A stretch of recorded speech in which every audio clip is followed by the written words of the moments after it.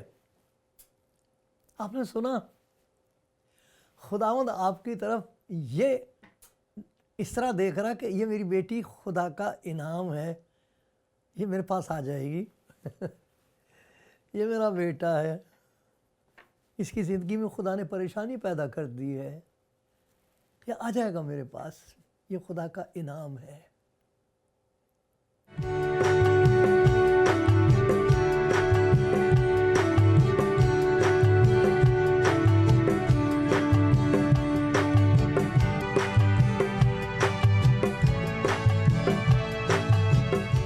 ایک اور شخص کا ذکر سنیے جو خدا نے یسوع مسیح کو انعام کے طور پر دے دیا۔ اس کا ذکر مرکز کی انجیل میں، جہاں وہ اپنے شاگردوں کو چنتا ہے، تو وہاں لکھا اس نے 2 بھائیوں کو چن لیا، یہونا، یعقوب کا بھائی یہونا، اور اس کا نام بوانرگس یعنی گرج کے بیٹے رکھا۔ اس قسم کا ہولناک قسم کا گرج کے بیٹے، بہت برا مزاج ان کا، بہت برا مزاج تھا۔ ایک دفعہ خداوند یسوع مسیح، اس کا ذکر ہے لوکا کی انجیل میں، جا رہے تھے اور ایک ایسے علاقے میں سے جا رہے تھے جن سے ان کو سخت نفرت تھی، سامریوں سے۔ انہوں نے کہہ دیا بھائی ادھر سے نہیں جا سکتے، تو دیکھو کیا کہتے ہیں یہ گرج کے بیٹے، آئے خداوند کیا تو چاہتا کہ ہم حکم دے کہ آسمان سے آگ نازل ہو کر ان کو بھسم کر دے جیسے ایلیا نے کیا؟ آگ کے بیٹے آگ نازل کر رہے ہیں کیونکہ ان کو جانے نہیں دے رہے اس رستے سے۔ واہ بھائی واہ، یہ واجب القتل ہیں۔ مگر اس نے ان کی طرف پھر کر انہیں جھڑکا اور کہا تم نہیں جانتے کہ کیسی روح کے ہو، ابن آدم جان برباد کرنے لے کر بچانے آیا ہے، پھر کسی اور گاؤں میں چلے گئے۔ آپ کو معلوم یہی شخص یہونا جو آگ برسا رہا تھا، خدا یسوع مسیح نے ایک اور قسم کی آگ کا بپتسمہ دے دیا اسے، روح القدس اور آگ کا بپتسمہ دے دیا۔ اب وہ آگ تھی جو برباد کرنا مانگ رہی ہے، ایک یہ اور آگ ہے محبت کی۔ کیا لکھتا ہے وہ؟ پہلا یوحنا، یہ وہی ہے آگ کا فرزند۔ آئے عزیزوں، آپ ہم ایک دوسرے سے محبت رکھیں، کیونکہ محبت خدا کی طرف سے ہے۔ جو کوئی محبت رکھتا ہے وہ خدا سے پیدا ہوا اور خدا کو جانتا ہے۔ جو محبت نہیں رکھتا وہ خدا کو نہیں جانتا، کیونکہ خدا محبت ہے۔ جو محبت خدا کو ہم سے ہے وہ اس سے ظاہر ہوئی ہے کہ خدا نے اپنے اکلوتے بیٹے کو دنیا میں بھیجا ہے تاکہ اس کے سبب سے ہم زندہ رہیں۔ محبت اس میں نہیں کہ ہم نے خدا سے محبت کی، اس میں ہے کہ اس نے ہم سے محبت کی اور ہمارے گناہوں کے کفارے کے لیے اپنے بیٹے کو بھیجا۔ یہ جو آگ برسا رہا تھا محبت کی آگ لگی ہوئی ہے اس میں۔ آپ نے دیکھا خدا کس قسم کی خدا کی محبت ہے۔ جب کوئی گنہگار اس کے پاس آتا ہے تو اس کو معلوم ہوتا میرے باپ نے اس کو بھیجا ہے، میرے باپ کا انعام ہے۔